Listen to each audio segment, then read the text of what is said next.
ہمارے لیے آج کی انجیل مقدس لوکا کی انجیل اس کا 16 باب 1 سے 13 آیات مقدسہ۔ پھر اس نے شاگردوں سے بھی کہا کہ ایک دولت مند آدمی تھا جس کا ایک مختار تھا، اور اس کے پاس جا کر اس پر الزام لگایا کہ یہ تیرا مال اڑاتا ہے۔ تب اس نے اسے بلا کر کہا کہ یہ کیا کیا ہے جو میں تیرے حق میں سنتا ہوں، اپنی مختاری کا حساب دے، کیونکہ آئندہ تو مختار نہیں رہ سکتا۔ اس مختار نے اپنے جی میں کہا کہ میں کیا کروں، کیونکہ میرا مالک مختاری مجھ سے لے لیتا ہے، کھدائی مجھ سے ہوتی نہیں، بھیک مانگنے سے مجھے شرم آتی ہے۔ مجھے معلوم ہے کہ کیا کرنا چاہیے تاکہ جب مختاری سے معزل ہو جاؤں تو لوگ مجھے اپنے گھروں میں جگہ دیں۔ پس اپنے مالک کے ایک ایک قرض دار کو بلا کر پہلے سے پوچھا کہ تو میرے مالک کا کتنا درتا ہے؟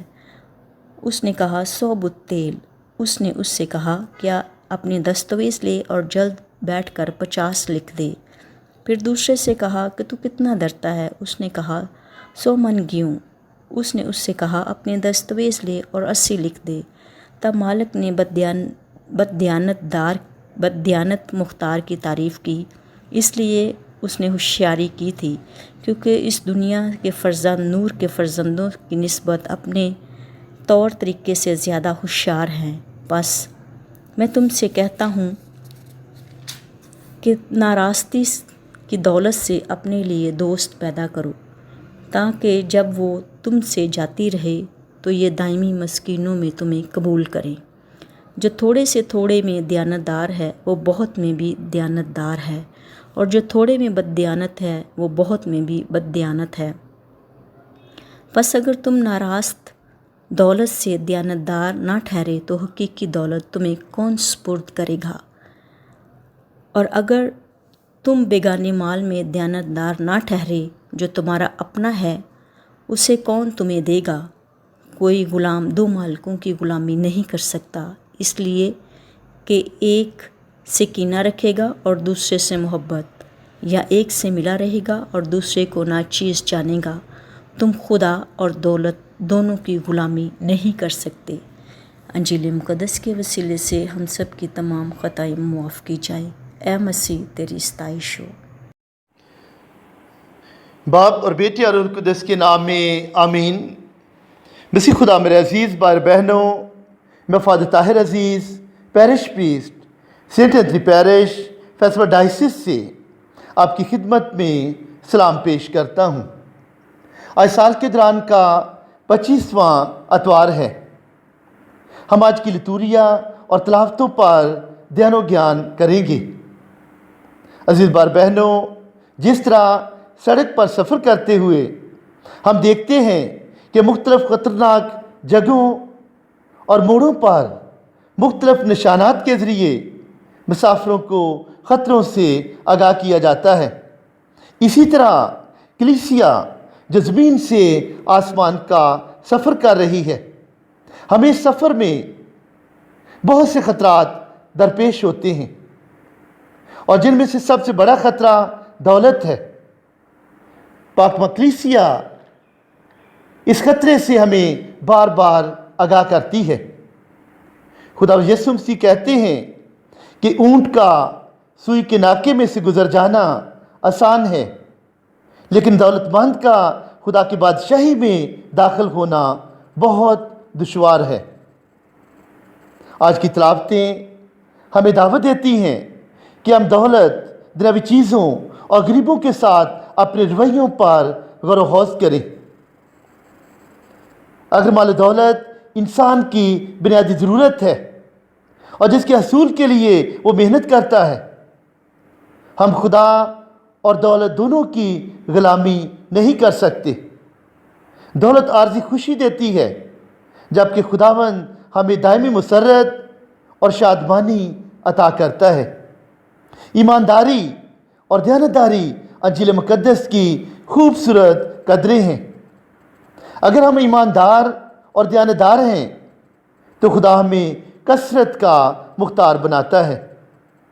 اس لیے پولس رسول کہتے ہیں کہ تم عالم بالا کی چیزوں کی تلاش میں رہو۔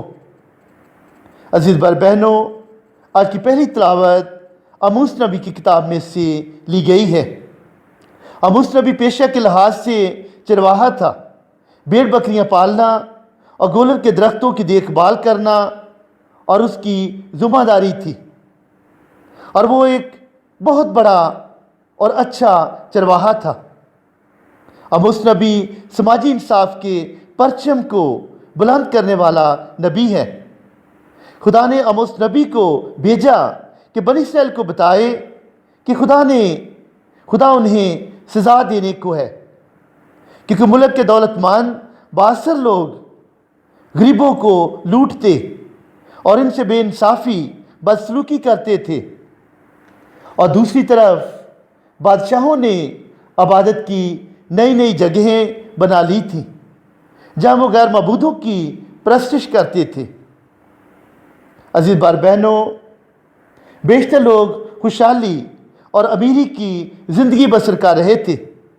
इसलिए आमोस नबी बनी इसराइल कौम को अमीर लोगों को ख़बरदार करता है कि तुमने दौलत कमाने के लिए नाजायज़ ज़राए अपना लिए हैं, और जिससे वो गरीबों का इस्तेहसाल करते हैं और मस्कीनों से नाहक लेते हैं और वक़्त पर इन्हें उजरत अदा नहीं करते।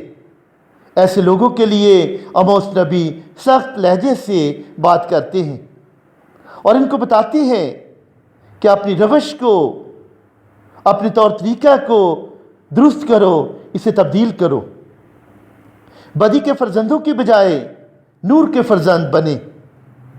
आमोस नबी लिखते हैं कि तुमने मस्कीन को चांदी से और कंगाल को चप्पल के जोड़े से ख़रीद लिया है। अजीज़ बार बहनों, आज की दूसरी तिलावत मुक़द्दस पौलुस रसूल का ख़त तीमुथियुस के नाम में से ली गई है। मुक़द्दस पौलुस रसूल का बशारती हम सफ़र और रब्ता रखने में उसका हम खिदमत साथी था। इस ख़त में वो इसे सच्चा फर्जंद कहता है और कलीसिया ज़िंदगी के बारे में हदायत देता है कि जिसमें शुक्रगुजारी, दुआ मांगना और झूठी तालीमात से दूर रहना शामिल है। आज की तिलावत में पौलुस रसूल कलीसिया को तलकीन करते हैं कि वो हर जगह बगैर गुस्से और तकरार के पाक हाथों को उठाकर दुआ किया करे, और साथ ही ये भी इल्तमास करता है कि मुनाजातें और दुआएं और शिफायतें और शुक्रगुजारियाँ सब आदमियों के लिए गुजरानी जाएं। खुदा यीशु मसीह का फरमान है कि हम सब के लिए दुआ करें, और ख़ुसूसी तौर पर उनके लिए जो खुदा से दूर हैं और जो बेरारवी का शिकार हैं। आज की अंजील मुक़द्दस लूका की अंजील में से ली गई है। मुक़द्दस लूका ने अपनी अंजील गैर यहूदियों के लिए लिखी, इसलिए मुक़द्दस लूका गैर कौम, गरीबों, मस्कीनों, गुनाहगारों, औरतों और रद्द किए हुए लोगों की निजात की बात करता है। मुक़द्दस लूका इस बात पर जोर देते हैं कि यीशु गरीबों और महताजों पर रहम करते हैं और इनकी मदद करते हैं, इनकी फ़िक्र करते हैं। और आज के अंजील मुक़द्दस में खुदा यीशु मसीह ने कहा कि कोई गुलाम दो मालिकों की गुलामी नहीं कर सकता। तुम खुदा और दौलत दोनों की गुलामी नहीं कर सकते। अजीज़ बार बहनों, दौलत बज़ाते खुद बुरी चीज़ नहीं है। पाक कलाम में हम देखते हैं हज़रत इब्राहीम की मिसाल हमारे सामने है। इसहाक, याकूब, सुलेमान बादशाह, दाऊद बादशाह भी बहुत ज़्यादा दौलतमंद थे, मगर वो दौलत से ज़्यादा खुदा को और उसके हुक्मों को प्यार करते थे, और उनमें खुदा का खौफ पाया जाता था और दूसरों का भी ख्याल रखते थे। लेकिन हम इंसान खुदा और इंसान को छोड़कर दौलत के पीछे भागते हैं, दौलत से ज़्यादा प्यार करते हैं। दौलत हमें वक्ती खुशी तो दे सकती है, आर्जी ज़रूरत को तो पूरा कर सकती है, मगर हमेशा की खुशी और दायमी मसरत नहीं ला सकती। अज़ीज़ बार बहनों, जब हम दौलतमंद को जब हम दौलत को खुदा की खुशनुदी के लिए, पाक कलाम के प्रचार के लिए, इंसानियत की भलाई के लिए इस्तेमाल करते हैं तो फिर ये हमें खुदा की हजूरी में मकबूलियत दिलाती है।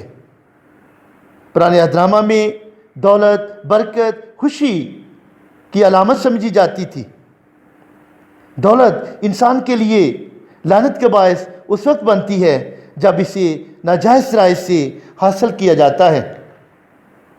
आज के इंजील मुक़द्दस में दो किरदार और रवैये हमारे सामने आते हैं। पहला किरदार मालिक का किरदार है।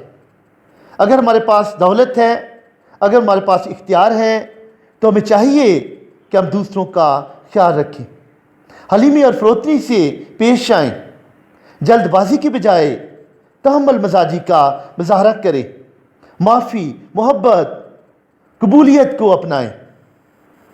और दूसरा किरदार मुख्तार का किरदार है।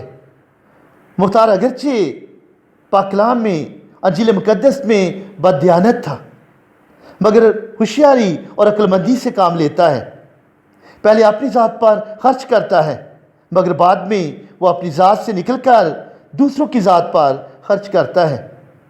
खुदा किसी की हलाकत नहीं चाहता, जबकि वो चाहता है कि गुनाहगार इंसान तौबा करे और निजात पाए। जो कुछ भी खुदा ने आपको दिया है, इस तरीक़ा से इस्तेमाल करें कि खुदा भी खुश हो और इंसान भी खुश हो। अज़ीज़ भाई बहनों, हमें अपने कामों, अपनी तरजीहात, अपने इंतखाबात, अपने रवैयाजात, अपने रिश्तों और तल्लुकात में होशियार और समझदार होने की ज़रूरत है, ताकि हम खुदा और इंसान दोनों की नज़र में इज़्ज़त पा सकें। हमें याद रखना चाहिए, दौलत और इख्तियार हमारे पास अमानत के तौर पर होते हैं और ये मेरे हाथ में है कि हम इसका जायज़ इस्तेमाल कर दें। खुदा हमारी तमाम खताओं को माफ़ करता है अगर हम खुदा की ज़ात पर भरोसा करते हैं, दुआ में मशगूल रहते हैं, दौलत की गुलामी की बजाय खुदा से वफ़ादार रहें। इस दुनिया में रहते हुए रहम करें, मोहब्बत करें, नेकियां कमाएं और दोस्त पैदा करें। अज़ीज़ भाई बहनों, खुदा हम सबको नेक मुख्तार बनने का फजल बख्शे और हमेशा अपने जलाल और इंसानियत की भलाई के लिए इस्तेमाल करे। मसीह हमारे खुदा के वसीले से आमीन। बाप और बेटे और रूह कुद्दस के नाम में आमीन।